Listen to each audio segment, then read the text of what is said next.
ಮಹದಾಯಿ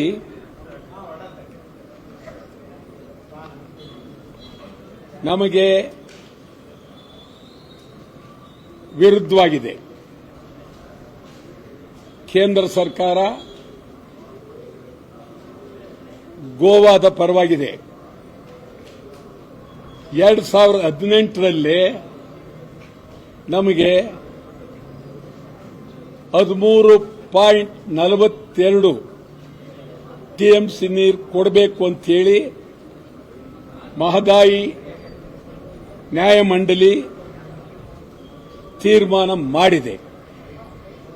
ನಾವು ಅದಕ್ಕೆ ವ್ಯವಸ್ಥೆಯೆಲ್ಲ ಮಾಡಿಕೊಂಡಿದ್ದೀವಿ. ಈ ಸಂದರ್ಭದಲ್ಲಿ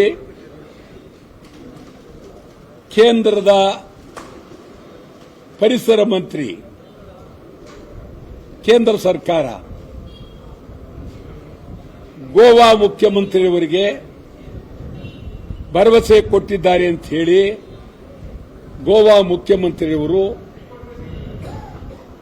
ಮಾತನಾಡಿರುವುದು ಇದು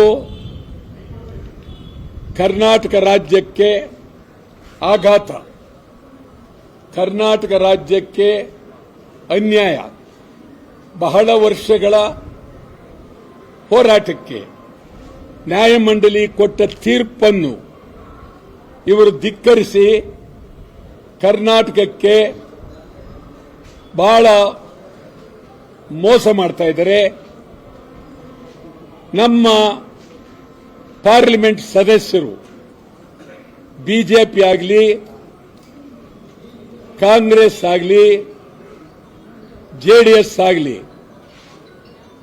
ಕೂಡಲೇ ಪಾರ್ಲಿಮೆಂಟ್ನಲ್ಲಿ ಈ ಬಗ್ಗೆ ತೀವ್ರವಾಗಿ ಹೋರಾಟ ಮಾಡಬೇಕು. ಪ್ರಧಾನಮಂತ್ರಿಯವರನ್ನ ಭೇಟಿ ಮಾಡಬೇಕು, ಒತ್ತಾಯ ಮಾಡಬೇಕು, ಪಾರ್ಲಿಮೆಂಟ್ನಲ್ಲಿ ಸಭಾತ್ಯಾಗ ಮಾಡಬೇಕು.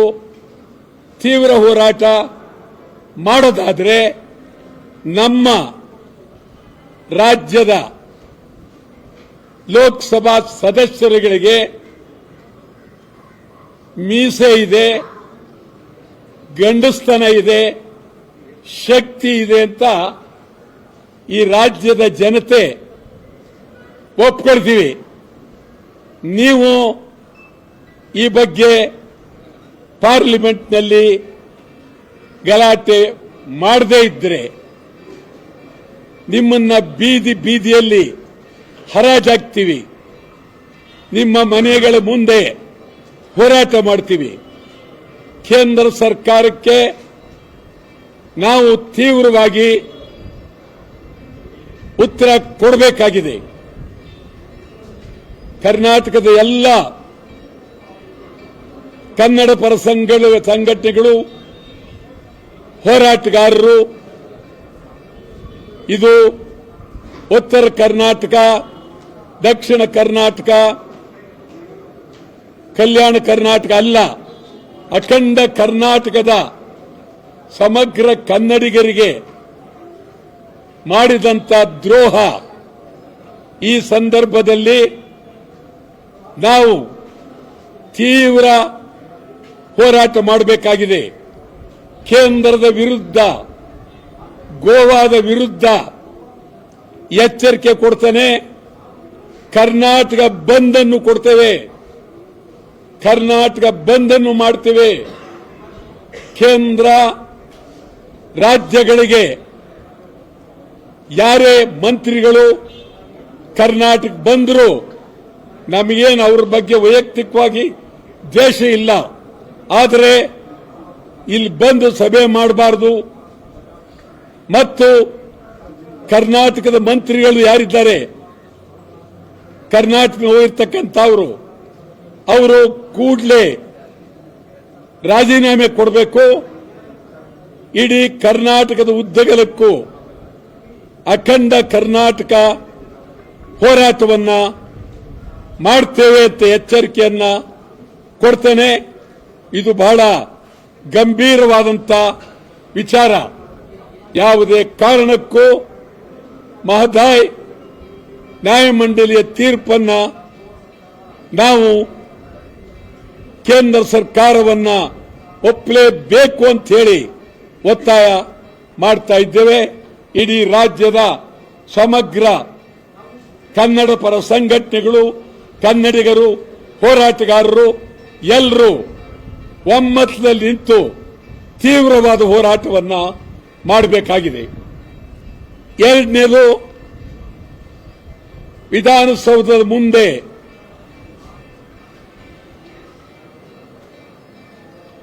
ಮತ್ತು ಸ್ಟೇಡಿಯಂ, ಕ್ರಿಕೆಟ್ ಸ್ಟೇಡಿಯಂ ಹತ್ರ ನಡೆದಂತ ಸಭೆಗಳು 11 ಜನ ಸಾವು, ಇದು ನ್ಯಾಯಮೂರ್ತಿಯೊಬ್ಬರು, ಅವರ ಬಗ್ಗೆ ನನಗೆ ವೈಯಕ್ತಿಕವಾಗಿ ಗೌರವ ಇದೆ.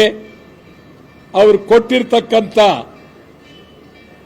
ವರದಿ ನನಗೆ ಒಪ್ಪಿಗೆ ಇಲ್ಲ. ಅದು ನೋಡಿದ್ರೆ ಸರ್ಕಾರ ಏನು ಸರ್ಕಾರದ ಮನಸ್ಸಿನಲ್ಲಿ ಇದೆ ಅದನ್ನೇ ಕೊಟ್ಟಿದ್ದಾರೆ.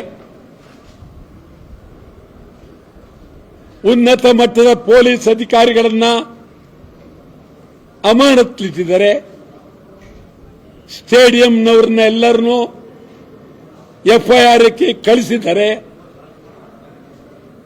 ಆದರೆ ಸರ್ಕಾರಕ್ಕೆ ಏನೂ ಇಲ್ಲ ಅನ್ನುವ ರೀತಿಯಲ್ಲಿ ಕುರುಡು ಸರ್ಕಾರದ ತರ ನಟನೆ ಮಾಡ್ತಾ ಇರತಕ್ಕಂಥದ್ದು ಸರಿಯಲ್ಲ. ನಿಮ್ಮನ್ನ ವಿಧಾನಸೌಧದ ಮುಂದೆ ಸಭೆ ನಡೆಸಕ್ಕೂ ಮುಂಚೆ ಅಧಿಕಾರಿಗಳ ಸಭೆಯನ್ನು ಕರೆದು ಏನು ಅಂತ ತೀರ್ಮಾನ ಮಾಡಲಿಲ್ಲ. ಯಾಕೆ ವಿಧಾನಸೌಧದ ಮುಂದೆ ಒಂದೇ ನಿಮಿಷದಲ್ಲಿ ಸರ್ಕಾರ ಹೇಳಿದ್ರೆ ಸಭೆ ನಿಲ್ತಾ ಇತ್ತು. ಹೇಳದೆ ಸಭೆ ನಡೆಸಿ ಎಲ್ಲ ಮಾಡಿ ಇದು ನಂದಲ್ಲ ನಿಂದು ಅಂತ ಹೇಳಿ ಆ ಬಡ ಅಧಿಕಾರಿಗಳ ಮೇಲೆ, ಸ್ಟೇಡಿಯಂ ಕೆಲಸಗಾರರ ಮೇಲೆ ಇದನ್ನ ಒರೆಸ್ತಕ್ಕಂಥದ್ದು ಇದೆಯಲ್ಲ, ಖಂಡಿತ ಒಳ್ಳೆಯದಲ್ಲ. 11 ಜನ ಸತ್ತಿದ್ದಾರೆ. ಅವರ ಆತ್ಮ ನಿಜಕ್ಕೂ ನಿಮಗೆ ಕಾಡಿಸ್ತದೆ. 11 ಜನರಿಗೂ ಕೇಂದ್ರ ಕ್ರಿಕೆಟ್ ಮಂಡಳಿ, ಕರ್ನಾಟಕ ಕ್ರಿಕೆಟ್ ಮಂಡಳಿ, ಚಾಲೆಂಜರ್ಸ್, ಸರ್ಕಾರ ಸೇರಿ ಪ್ರತಿಯೊಬ್ಬರಿಗೂ ಕನಿಷ್ಠ 5 ಕೋಟಿ ರೂಪಾಯಿಯನ್ನ ಕೊಡಲೇಬೇಕು ಅಂತ ಹೇಳ್ತೀನಿ. ಇದ್ರ ಜೊತೆಗೆ ಖುನ್ನಾವರ ಈಗೇನು ಹೇಳಿದೆ ಆ ವರದಿಯನ್ನ ತಿರಸ್ಕರಿಸಬೇಕು. ಇಡೀ ನಾಡಿನ ಜನ ತಿರಸ್ಕರಿಸಬೇಕು ಅಂತೇಳಿ ಒತ್ತಾಯ ಮಾಡ್ತೇನೆ.